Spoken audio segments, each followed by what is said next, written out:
नमस्कार दोस्तों, मैं रोहित तिवारी आप सभी का आपके अपने YouTube channel knowledge academy by Rohit sir में स्वागत करता हूं।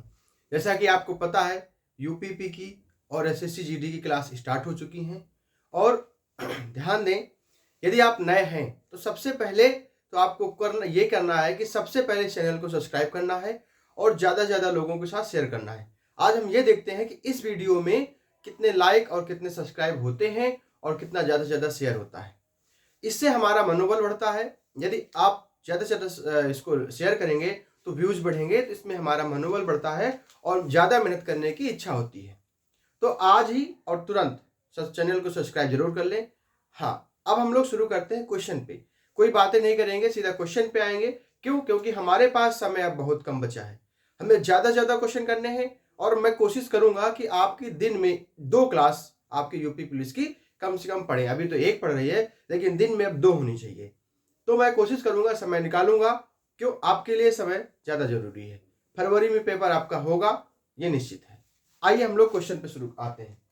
कह रहा है कि यदि आपने देखिए प्लेलिस्ट में जाके सारे देखिएगा, क्योंकि जब आप क्वेश्चन जो आ रहे हैं, जो कुछ तरीके हम बता चुके हैं या कुछ ऐसे जैसे प्रॉपर्टी ज्योमेट्री की बता चुके हैं, जो आपके आने वाले क्वेश्चनों में आपके लिए वो लाभदायक होगा।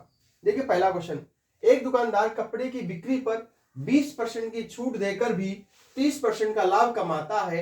अंकित मूल्य पर कितने प्रतिशत की वृद्धि होनी चाहिए? आपको कुछ भी नहीं करना। आपको देखो, हम बता चुके हैं सारी चीजें, इसलिए कहते हैं आप प्लेलिस्ट में जाके सारी पूरे वीडियो देखें। देखिए, आपने देखा होगा क्रय मूल्य, CP cost price, selling price और mark price. CP, SP, MP, क्रय मूल्य, विक्रय मूल्य और अंकित मूल्य, 3 चीजें पढ़ी आपने। आपको 3 चीजें पता है। रेशियो निकालना हमने बताया है, 3 का रेशियो और 4 का रेशियो सभी हम बता चुके हैं। तो वैसे क्वेश्चनों को डायरेक्ट सॉल्व करेंगे। देखिए कितने आसान तरीके से। सीपी, एसपी, एमपी, आपको 3 चीजें पता है और आपको हम ये भी बता चुके हैं, यदि किसी वस्तु पर हम लाभ कमाएंगे तो सीपी पर कमाएंगे।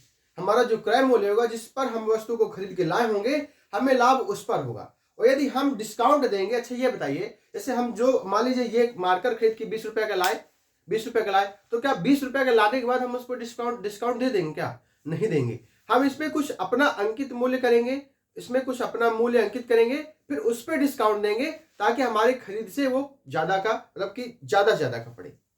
अंकित मूल्य इतना ज्यादा करेंगे, जो डिस्काउंट देंगे तब भी क्रय मूल्य से कम ना हो। तो इसलिए कहते हैं कि उसमें जो डिस्काउंट होता है, जो छूट होती है, वो किस पे होती है? एमपी पे होती है। और जो हमारा लाभ होता है वो क्रय मूल्य पर होता है।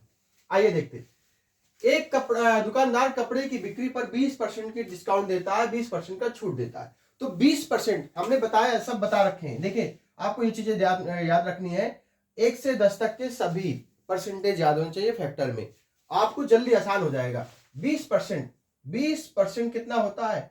20 बटे, ये परसेंट हटाएंगे, 100 बटे कर देंगे, तो कितना आ जाएगा? 1/5। यदि आपको ये याद होता है तो ये सब करने की जरूरत नहीं है।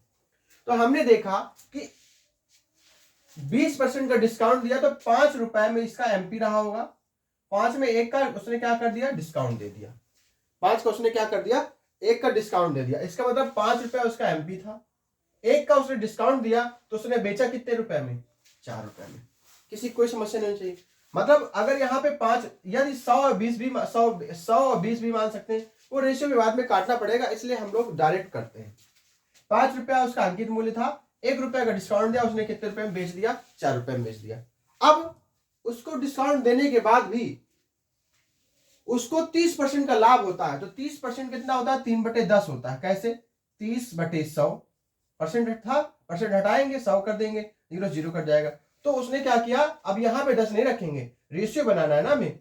10 से वस्तु को कितने दे दिए? 13 रुपए में। मतलब 10 रुपए की वस्तु थी, उसने लाभ कितने कमाया? 3 रुपए का लाभ कमाया। तो बेचा कितने में? 13 रुपए में। अब रेशियो बराबर करते हैं। हमने कहा यहाँ पे जगह खाली है, ये 4 था तो यहाँ पे 4 रख दिया, ये 13, यहाँ पे जगह खाली 13 कर दिया। अब हमने देखा कि 40,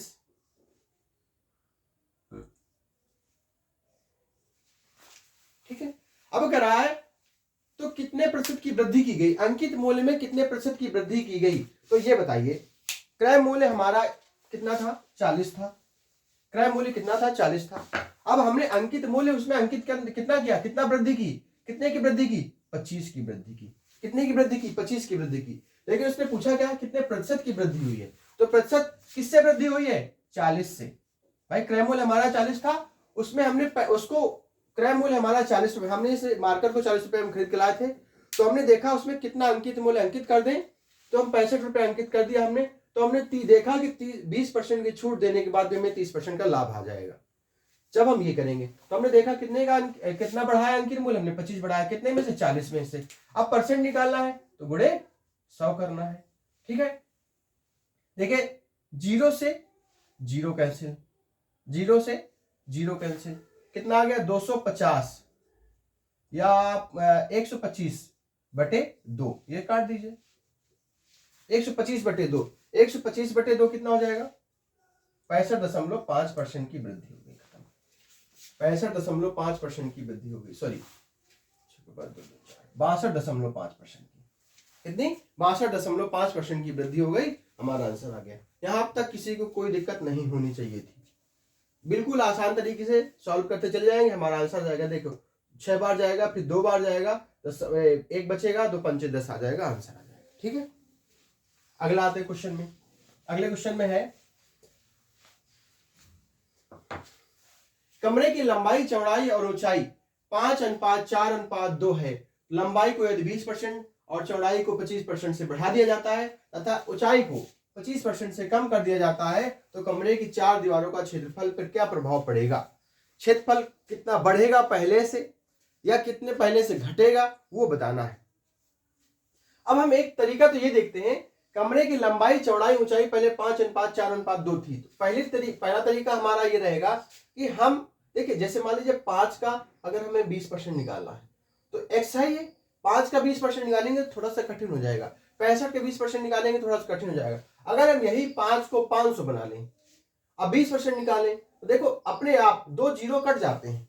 अब ये हमें अपने आप 2 जीरो अपने मन में काटने हैं, तो आपका जो सोल्यूशन होगा, जो आपका तरीका होगा, उसमें कम समय लगेगा और क्वेश्चन ज्यादा जल्दी सॉल्व हो जाएगा। तो हम देखते हैं, पहले आपको एक्स से सॉल्व करा देते हैं, फिर 100 से सॉल्व करा देते हैं। हमने देखा लंबाई, चौड़ाई और ऊंचाई का अनुपात दे रखा था 5:5x मान लिया, 4x मान लिया और 2x मान लिया। अब कमरे की चारों दीवारों का क्षेत्रफल होता है 2l+b, नोट कर लीजिए, इंटू h। ये चारों दीवारों का क्षेत्रफल होता है 2l+b इंटू h। 4 दीवारी का क्षेत्रफल 2l+b इंटू h होता है। यह आपको ज्यादा ज्यादा क्वेश्चन में पूछा जाता है। ठीक है, अब हम यहां पर रख देते हैं एरिया 2 इंटू l कितना दे रखा 5x + 4x इंटू 2x। यहां से जो निकल के आ जाएगा, मान ली 5 4 9 5 4 9 9 को 36x स्क्वायर आ गया। अब हमने देखा कि लंबाई, चौड़ाई, ऊंचाई को बढ़ा रहे हैं, कितना लंबाई को बढ़ा रहे हैं 5x से 125/100 कर रहे हैं, और इसको 4x से 120/100, क्योंकि 20% बढ़ा रहे हैं तो 100 से 120 हो जाएगी, 125/100। और इसको क्या कर रहे हैं, घटा रहे हैं, इसको जोड़ रहे हैं, इसको घटा रहे हैं। तो तब हमारा जो यहाँ पे निकल आएगा, उसको उसके बाद में उससे इसको घटा के बटे में करेंगे, तब आंसर आ जाएगा। लेकिन हमें ऐसे सॉल्व नहीं करना है, हमें देखो सॉल्व कैसे करना है। देखिए बहुत आसान तरीके से सॉल्व करेंगे, और कितनी जल्दी सॉल्व हो जाएगा, बस आपको कैलकुलेशन ध्यान देना है। कैसे हमने कहा, मान लिया लंबाई, चौड़ाई, ऊंचाई का रेशियो दे रखा था 5:2। हम इसको क्या 500 400 200 नहीं मान सकते क्या भाई? रेशियो में अगर एक रेशियो में 0 बढ़ाएंगे तो सभी में 0 बढ़ेगा, एक में किसी में 2 का मल्टीप्लाई करेंगे तो सभी में, नहीं तो रेशियो खराब हो जाएगा। रेशियो बराबर रखने के लिए हमें, अगर इसमें दो जीरो बढ़ा रहे हैं तो इसमें भी 2 जीरो, इसमें भी 2 जीरो। तो अब हमने यहां पे देखा कि हमारा एरिया कितना आ गया। अब डायरेक्ट तुम लोग कर सकते थे 5 4 9 9 दूनी 18 18 दूनी 36 36,000 3,60,000 आंसर आ जाता, इसका एरिया निकल के आ जाता। लेकिन हम लोग क्या करेंगे, 2 5 + 4 5 4 9 9 दूनी 18, ठीक है, 18 दूनी 36, खत्म। ये आपका एरिया निकल के आ गया। अब अगर लंबाई, चौड़ाई और ऊंचाई को 20% से बढ़ाते हैं, समझिएगा, डायरेक्ट इस पे करना है। 20% कितना होता है 1/5, तो 500 का 1/5 कितना जाएगा 100 बढ़ जाएगा, इसलिए 0 रखा गया। तो लंबाई कितनी हो जाएगी, 600 हो जाएगी। ठीक है, देखिए 500 का 20% बटे 100, 0 से 0 करने 20 पंचे 100, 100 बढ़ गई, 20% से बढ़ा रहा है ना, सॉरी 20% से बढ़ा रहा है ना, तो 100 बढ़ गई, तो अब कितनी लंबाई हो गई, 600 हो गई। अनुपात चौड़ाई को 25% से बढ़ाता है, तो 25% कितना होता है, 1/4, तो 400 का 1/4 100 बढ़ जाएगी, तो कितनी हो जाएगी चौड़ाई, 500 हो जाएगी। अब ऊंचाई को उसने क्या किया, 25% से कम किया, तो 200 का 25%, 25% होता है 1/4, 25% होता है 1/4, तो 200/4 50, तो 50 कम हो जाएगी यहाँ पे, तो 200 थी, कितनी हो जाएगी, 150 हो जाएगी। अब लंबाई चौड़ाई ऊंचाई आ गई, तो एरिया बराबर हो जाएगा 2 6 5 11 100 गुणे 150, तो कितना आ जाएगा, 11 दूनी 22 और या 15 दूनी 30, मल्टीप्लाई कर लीजिए, तो 15 दूनी 30 33, 3,30,000 कितना आ गया, 3,30,000 आ गया। यहां तक किसी को कोई दिक्कत नहीं होनी चाहिए। अब ये देखा गया कि कमी हुई है इस एरिया से इस एरिया में, कमी हुई है, कितने की कमी हुई है, 3 लाख की कमी हुई है। कितनी कमी हुई है, 3 लाख की कमी हुई है, कितने में से, ठीक है। अब 0 से ये 0 कैंसिल, 1/12 आ गया, तो हमने देखा 1/12 प्रारंभिक आयतन से 1/12 की कमी हुई है। ऑप्शन में किसमें है, प्रारंभिक से 1/12 हो जाएगा, मतलब प्रारंभिक जो था प्रारंभिक से 1/12 हो जाएगी, कम हो जाएगी। यहां तक किसे भाई, पहले एरिया इतना था, बाद में एरिया इतना हो गया, कितना कम हो गया, 3 लाख कम हो गया, चल 30,000 कम हो गया, कितने में से, 3,60,000 में से, तो 1/12 की कमी आ गई, हमारा आंसर आ गया। एक्स से एक्स सॉल्व करते आता वही आंसर, लेकिन क्या होता है, थोड़ा सा कठिन हो जाता है, इसलिए हम लोग 0 मान के करते हैं, तो जल्दी से क्वेश्चन सॉल्व हो जाता है। ठीक है, बस आपके ऊपर है, तो कैलकुलेशन कितनी जल्दी कर सकते हैं। अगला क्वेश्चन करा, x का 20% बराबर y के 15%, यदि y बराबर 260 है तो x का मान ज्ञात करें। देखिए x का 20% बराबर है y के 15%, परसेंट से परसेंट खत्म, 5 को 20, 5 दिए 15, x बटे y बराबर 3/4, x बटे y बराबर 3/4। यदि y बराबर 260, मेरे हिसाब से कितना है, 4 बराबर 260 के, 1 बराबर कितना हो जाएगा, 4 6 24, 4 5 20 65, तो x बराबर कितना आ जाएगा, 3 गुणे 65, कितना आ जाएगा, 195, खत्म, 195। यहां तक किसी कोई समस्या नहीं होनी चाहिए। आप ये भी कर सकते थे, x बराबर x इंटू 20% बराबर y दे रखा है 260 गुणे 15/100, ये भी करते तो भी आपका आंसर वही आता। ठीक है, लेकिन हम लोग रेशियो से कर रहे हैं, तो रेशियो से ही जल्दी जल्दी सॉल्व करेंगे, रफ कर दे रहे हैं। अगला क्वेश्चन, यदि बेलन की त्रिज्या में 50% की वृद्धि होती है, आयतन में होने वाली वृद्धि ज्ञात करें। देखिए 2 तरीके हैं। देखिए आप पहले तो हम तरीका ये देखते थे, जब बेलन का आयतन कितना होता है, πr²h, बेलन का आयतन होता है πr²h।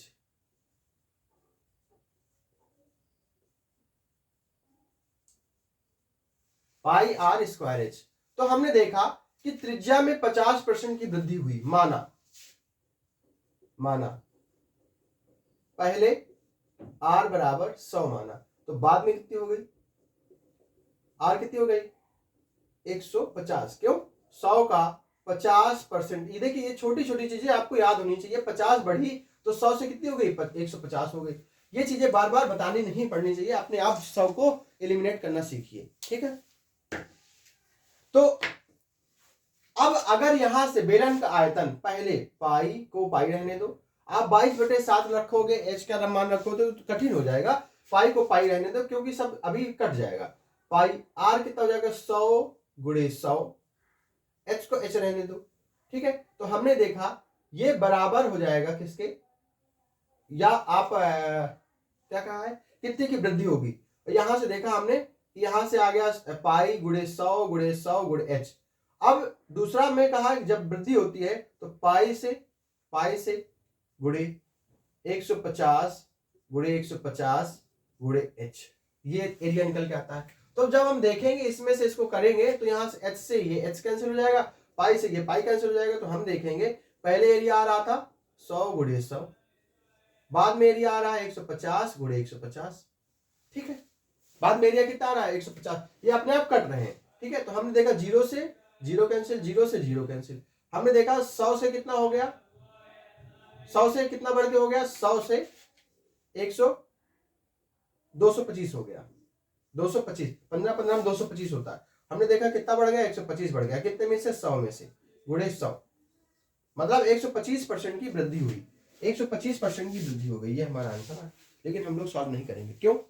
इस तरह हमें क्या करना, देखिए जब हमें बेलन का आयतन कहा है तो अपने देखिए वो कहा है त्रिज्या में वृद्धि हो रही ना तो उसने एच को कहा ना तो पाई को कहा, तो पाई और एच को अपने आप काटना सीखिए ना। जैसे अगर कह दिया जाए किसी एक वृत्त है, वृत्त की त्रिज्या, बेलन ये छोड़िए, बेलन वृत्त की त्रिज्या को 10% से बढ़ा दिया जाए तो वृत्त की त्रिज्या को 10%, देखो पाई आर स्क्वायर होता है, तो 10 से कितना, आर स्क्वायर है ना, 2 बार है ना, तो 10 से 11 और 10 से 11 कितना, 100 से 121, कितने की वृद्धि हो गई, 21 की वृद्धि हो गई, कितने में से, 100 में से, गुणे 100, खत्म, 21% की वृद्धि आ गई।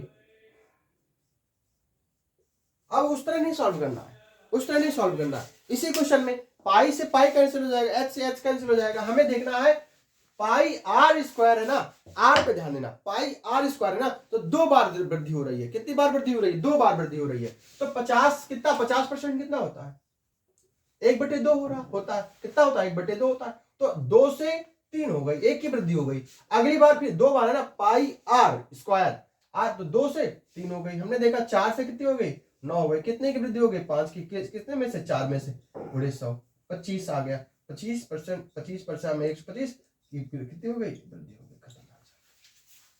यहां तक किसी को कोई समस्या नहीं होनी चाहिए।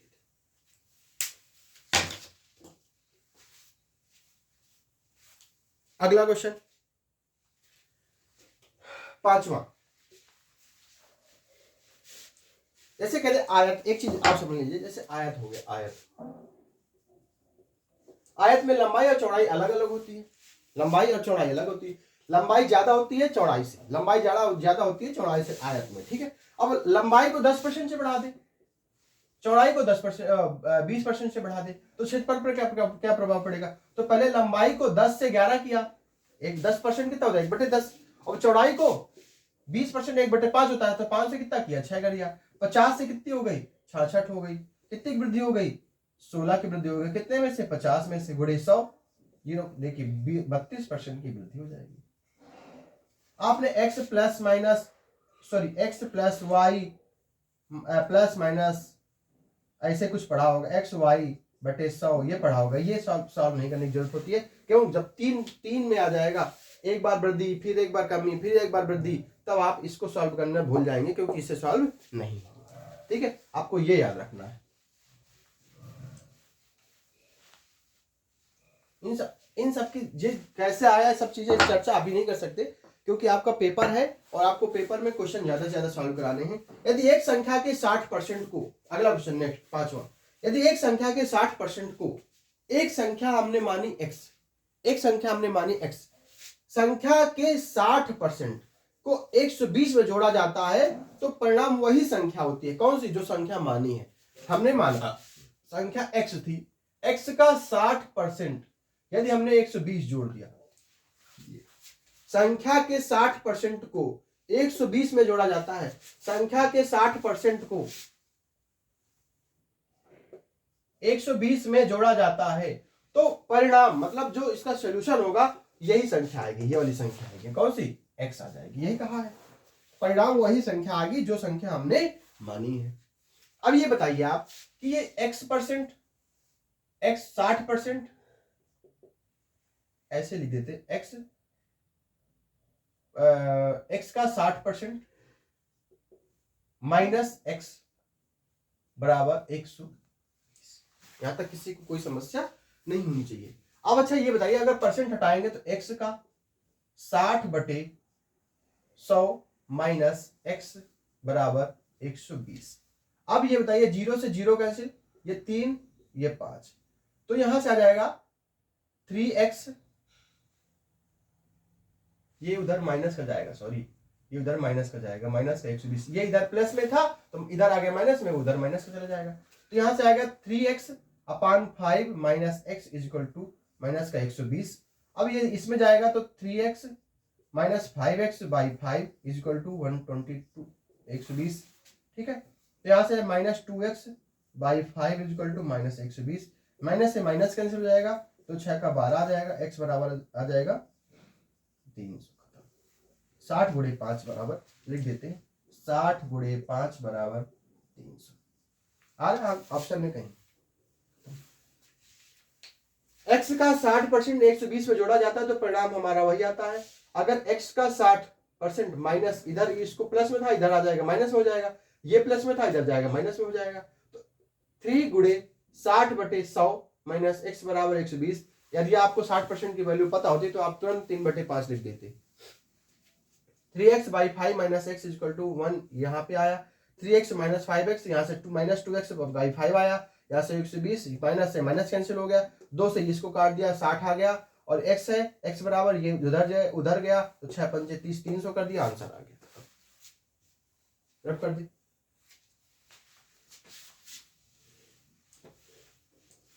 अब समझिए करा है ए ने साधारण ब्याज की दर पर 600 रुपया तथा ए ने चक्रवृद्धि ब्याज की दर पर, ये साधारण ब्याज है, सिंपल इंटरेस्ट, ये कंपाउंड इंटरेस्ट, साधारण ब्याज की दर पर 600 रुपया तथा चक्रवृद्धि ब्याज की दर पर 1200 रुपया दिए, तो दोनों में दर 20% और समय दो वर्ष के लिए हो। दोनों के लिए चक्रवृद्धि ब्याज और साधारण ब्याज के लिए दर भी 20% है और समय 2 साल है दोनों के लिए, तो बताइए कुल ब्याज कितना मिलेगा। अब हम देखते हैं, यदि एक चीज समझ लीजिए, थोड़ा सा कंसेप्ट हम बता चुके हैं, इसलिए कहते हैं जितने भी वीडियो पढ़े हुए अभी तक प्लेलिस्ट में जाइए, सभी देखिए, आपको अगले क्वेश्चन सॉल्व करने में थोड़ा सा आसानी होगी। हमने कहा माना राशि 100 मान लिया, क्या मान लिया 100 मान लिया। अब दर हमने अपने आप, अभी क्वेश्चन ही सॉल्व कर रहे हैं, दर को हमने 10% मान लिया। तो हम देखते हैं जो पहले साल का ब्याज साधारण ब्याज और पहले साल का चक्रवृद्धि ब्याज बराबर होता है, सभी में पहले साल का ब्याज चक्रवृद्धि ब्याज और साधारण ब्याज दोनों का बराबर होता है। हमने देखा कि 100 रुपए पर 10% की दर से हमें ब्याज कितना मिला 10 रुपया मिला। कितना मिला 10 रुपया मिला पहले साल। अब ये वाला जो ब्याज है पहले साल अगर साधारण ब्याज होता, सिर्फ साधारण ब्याज होता, तो अगले साल भी 10 रुपये मिलता, अगले साल भी 10 रुपया मिलता, अगले साल भी 10 रुपया मिलता, लगातार 10-10 रुपया करके चला जाता। लेकिन यहां पे हमें चक्रवृद्धि ब्याज भी तो बताना है, हमें चक्रवृद्धि ब्याज बताना। अभी हम सिर्फ चक्रवृद्धि ब्याज की बात कर रहे हैं, अभी तक हम पहले वाले में कर रहे थे सिर्फ एसआई की बात, कि एसआई क्या होगा, हर साल 10-10 रुपया मिलेगा। यदि हमारी राशि 100 रुपया होगी, 10% होगा, तो हमें हर साल 10-10 रुपया मिलेगा। लेकिन अगर ये 100 रुपए की राशि है, 10% दर है, तो हमें चक्रवृद्धि ब्याज कैसे मिलेगा, पहले साल 10 रुपया मिलेगा, दूसरे साल भी ये 10 तो मिलेगा, प्लस इसका 10% मिलेगा, इसका 10% मिलेगा, तो 10 का 10% कितना हो जाएगा 1 रुपया मिल जाएगा। तो हमने देखा 2 साल में सीआई बराबर हो जाएगा 11, लेकिन एसआई बराबर क्या हो जाएगा 10 रुपया। तो 2 साल का 10% की दर से सीआई और एसआई में अंतर कितने का होता है, 1 का अंतर होता है। ध्यान दीजिएगा, बस ये सीआई और एसआई में अंतर है। अब हम लोग आते हैं, देखिए पहले अब क्वेश्चन में आते हैं, कह रहा है साधारण ब्याज की दर से उसने ए ने एसआई पर 600 रुपया इन्वेस्ट किया, दर हमारी थी 20%, समय था हमारा 2 वर्ष का, ठीक है। तो अब हम आपको बता चुके हैं पिछले वीडियो में, यदि अगर 100 रुपया मानते हैं तो हमारी दर कितनी होती है, ब्याज कितना मिलता है R इंटू टी।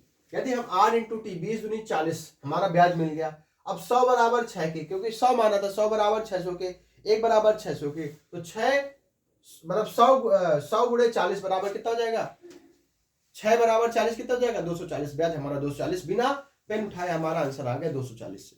अब देखिए हम अब एसआई बराबर निकालते हैं, 600 गुणे 20 गुणे 2/100, पीआरटी अपॉन 100 आपने सुना होगा, तो कितना आ जाएगा, एसआई बराबर आ गया 240, तब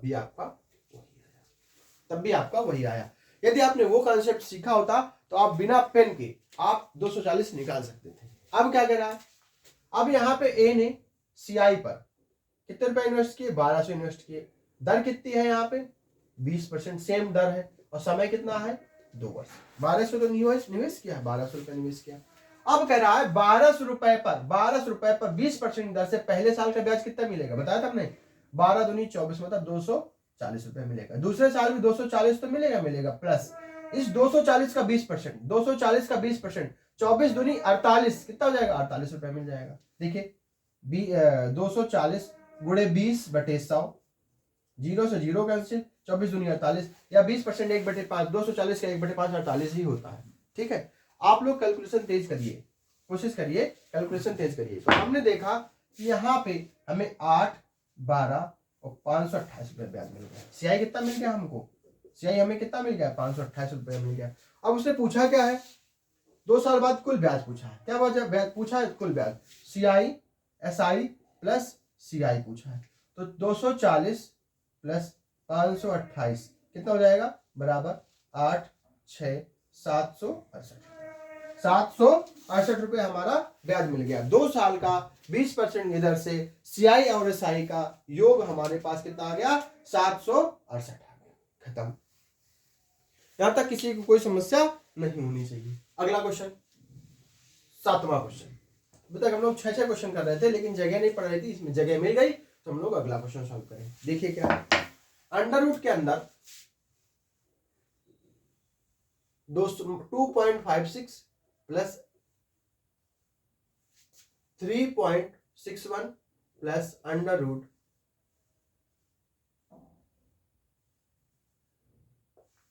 24.01 ये दे रखा है। ठीक है, इसका मान पूछा है, अच्छा एक चीज ये बताइए, यदि अंडर रूट के अंदर 0.56 है तो बाहर कितना जाएगा। चलिए इसको छोड़िए आप, अब इसको ध्यान दीजिए, जब हम सिंप्लीफिकेशन पढ़ाएंगे तब बता देंगे।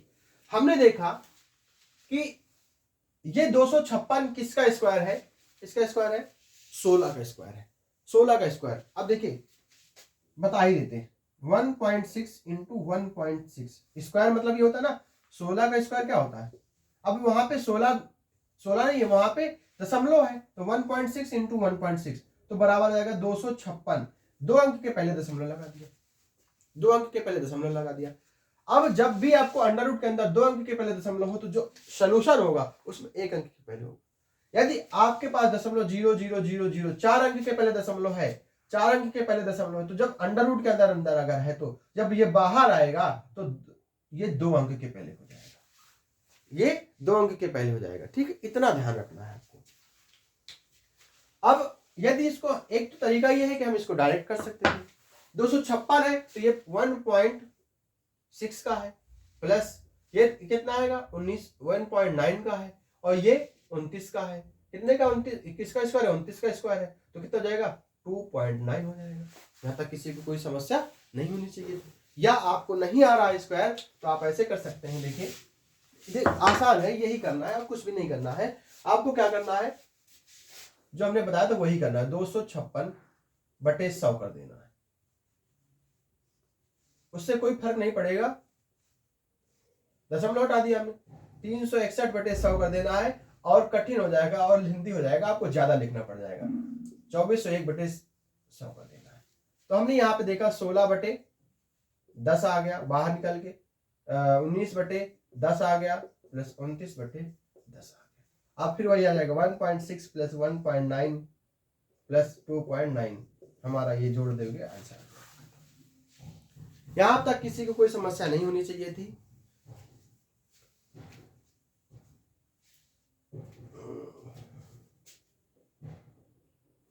सॉरी 4.9 का स्क्वायर किसका है, 4 4 चौके 16 9 9 81, ठीक है 4.9 का स्क्वायर है। ठीक, अब हम जोड़ देंगे, हमारा ये आंसर हो जाएगा। यहां तक हम लोग आज 7 क्वेश्चन किए।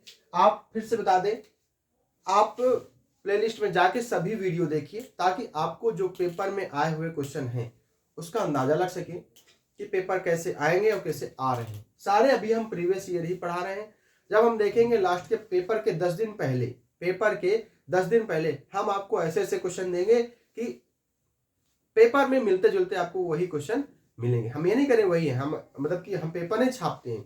हाँ, जो पेपर में आने वाले क्वेश्चन हैं हो सकता है उनके तरीके क्वेश्चन हम आपको दें पेपर के 10 दिन पहले। अभी हम प्रीवियस ईयर करेंगे ताकि आपको अंदाजा मिल जाए कि पहले पेपर में कैसे प्रश्न आते थे। ठीक है, मैं आपकी आज के बाद यही समाप्त कर देता हूँ। आप यदि चैनल को सब्सक्राइब नहीं किया है तो अभी तक, तो आप चैनल को सब्सक्राइब जरूर कर दें और वीडियो को अंत तक देखें और उसको लाइक करें।